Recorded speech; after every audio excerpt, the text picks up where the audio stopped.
ഇന്ന് മീൻ വാങ്ങിച്ചപ്പോൾ കുറച്ച് മീനിൻ്റെ മുട്ട കിട്ടി. അത് വെച്ച് റെസിപ്പി തയ്യാറാക്കിയാലോ? വാ.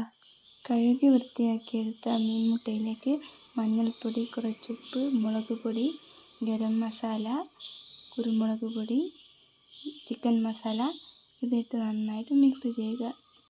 ചട്ടി അടുപ്പത്ത് വെച്ച് ചൂടായ ശേഷം കുറച്ച് എണ്ണ ഒഴിച്ച് കൊടുക്കുക. ഇനി മീൻമുട്ട ഫ്രൈ ചെയ്തെടുക്കാം. വീഡിയോ ആദ്യമായിട്ട് കാണുന്നവരാണെങ്കിൽ ചാനൽ ഇനിയും സബ്സ്ക്രൈബ് ചെയ്തിട്ടില്ല, ഇപ്പോൾ തന്നെ ചെയ്യണേ. ഒപ്പം അതിൻ്റെ തൊട്ടടുത്തുള്ള കുഞ്ഞു ബെല്ലൈക്കൺ ഓൾ ക്ലിക്ക് ചെയ്യാൻ മറക്കരുത്. വീഡിയോ മുഴുവൻ കണ്ടു കഴിയുമ്പോഴത്തേക്കും മറന്നു പോകും. അങ്ങനെ മീൻമുട്ട നന്നായി ഫ്രൈ ചെയ്തെടുത്തിട്ടുണ്ട്. ഇനി ഇതിലേക്ക് ഒരു പിടി തേങ്ങ ചിരകിയതിട്ട് കൊടുക്കാം. ഒന്ന് ഇളക്കി കൊടുക്കാം. തേങ്ങയുടെ കളറ് നല്ല ബ്രൗൺ കളറായി വരണം. അതുവരെ ഇളക്കി യോജിപ്പിച്ചു കൊടുക്കാം.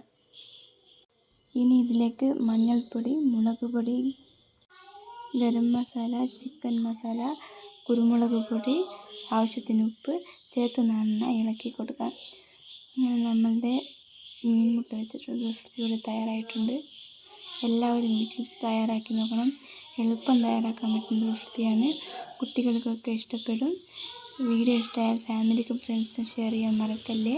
ഒപ്പം അഭിപ്രായം കമൻറ്റ് ബോക്സിൽ എഴുതി അറിയിക്കാൻ മറക്കല്ലേ. പുതിയൊരു വീഡിയോയുമായി വീണ്ടും കാണാം.